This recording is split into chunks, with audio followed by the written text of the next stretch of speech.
Cada rito é um caminho diferente. O rito é um caminho para te levar ao seu direito. Então, o direito à pensão alimentícia existe, né? Ninguém duvida que existe o direito à pensão alimentícia.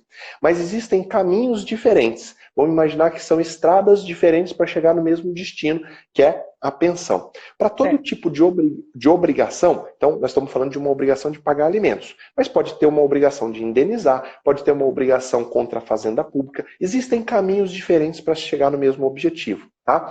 Lá no Código de Processo Civil, quando ele está falando do cumprimento de sentença, e quando ele está falando de um cumprimento de sentença comum, tá? Esquece a sentença que obriga a pagar alimentos. Quando ele está falando do cumprimento de sentença comum, ou seja, um caminho aqui, ó, o caminho da sentença que obrigou a pagar alimentos é esse. Nós estamos falando do caminho comum. O caminho, vamos dizer, que tenha mais pistas, que caiba mais gente. Nesse caminho comum, o réu ele é obrigado a manter atualizado o seu endereço no processo. Tá? Se o autor tentar intimar o réu para cumprir a sentença no endereço que ele forneceu e ele não encontrar, é presumida que a intimação foi feita. Tá? Uhum. Tem sim um dispositivo que fala isso. Esse dispositivo, então, serve para o cumprimento de sentença comum. Tá? O cumprimento de sentença que obriga a pagar a pensão, ele tem um rito próprio. E lá nesse rito próprio você não vai encontrar isso.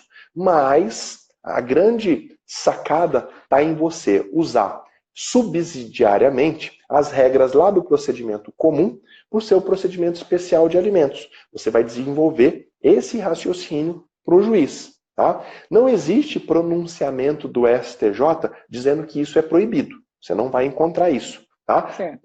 Agora, o que você não pode esquecer é que a obrigação de pagar alimentos, ela traz uma consequência muito mais grave do que a obrigação de pagar uma dívida comum, que é a possibilidade da prisão do devedor. Uhum. Tá?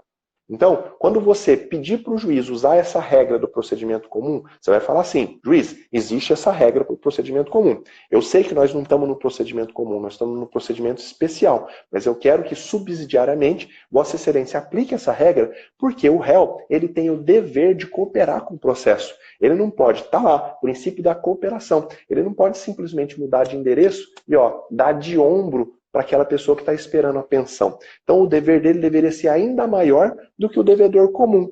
Tá? Se essa regra pode ser aplicada para o devedor comum, mais ainda tem que ser aplicada para o devedor de alimentos, uma vez que a verba que ele deve é de caráter alimentar, uma pessoa pode morrer se ficar sem ela. Então você vai desenvolver um raciocínio para aplicar subsidiariamente essa regra no procedimento do cumprimento de sentença de alimentos. Tá? Se por acaso o juiz indeferir, logicamente você vai analisar a possibilidade de você recorrer, mas você também tem a possibilidade da intimação por edital. Às vezes é um pouquinho mais demorada, mas a intimação por edital, o STJ já se manifestou que ela é perfeitamente cabível e que ela pode levar à prisão. Intimado por edital para pagar a pensão e não foi feito o pagamento, prisão do alimentante. Eu já decretei inúmeras vezes e a prisão costuma funcionar como mágica. Quando sai o decreto de prisão, aparece o dinheiro. Para pagar a pensão. Então, é você que, no caso concreto, vai pensar em trilhar os dois caminhos. Nada impede que você faça os dois em paralelo. Você fala: olha, juiz, eu não conheço mais endereço. Já tentei todas as formas, ou então pede o auxílio do juiz para descobrir novas formas, oficia para a companhia de água, de luz, seja do que for.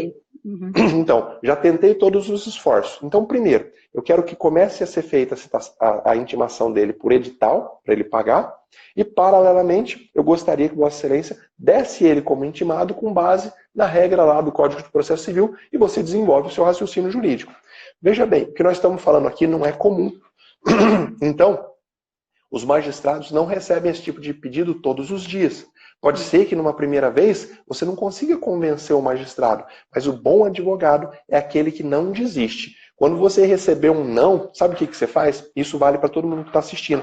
Quando você receber um indeferimento, pega toda a fundamentação daquele indeferimento, coloca em cima da mesa e escreve do lado tudo que você consegue para rebater aquela fundamentação.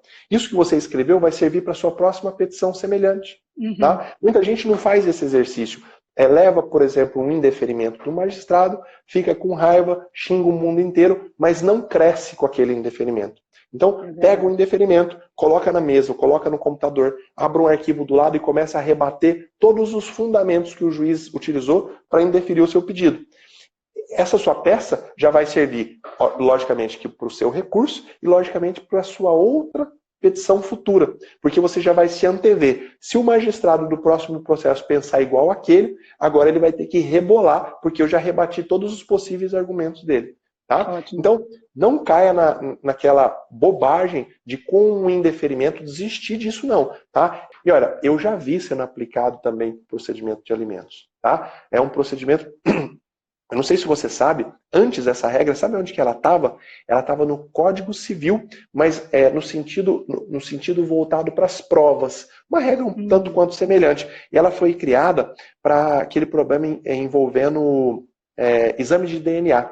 O Código Civil dizia o seguinte: aquele que se negar a participar de uma prova, tá? E isso foi criado justamente na época que surgiu efetivamente os exames de DNA, aquele que se negar a se submeter a uma prova, presume-se em favor da outra parte o resultado que aquela prova traria. Então, se o pai se nega a fazer o exame de DNA, o juiz pode presumir que ele é o pai. Tá? Sim, existia essa regra. E aí, processualmente, eles adaptaram a mesma coisa. Você tem o dever de manter o seu endereço atualizado. Só que se você mudar e não informar o juízo, presume-se que a citação foi feita para aquele endereço, tá? Que está constando no processo. Muito embora, às vezes, volta lá o AR dizendo mudou, ausente. Sim, você vai pedir para o juiz a aplicação dessa regra.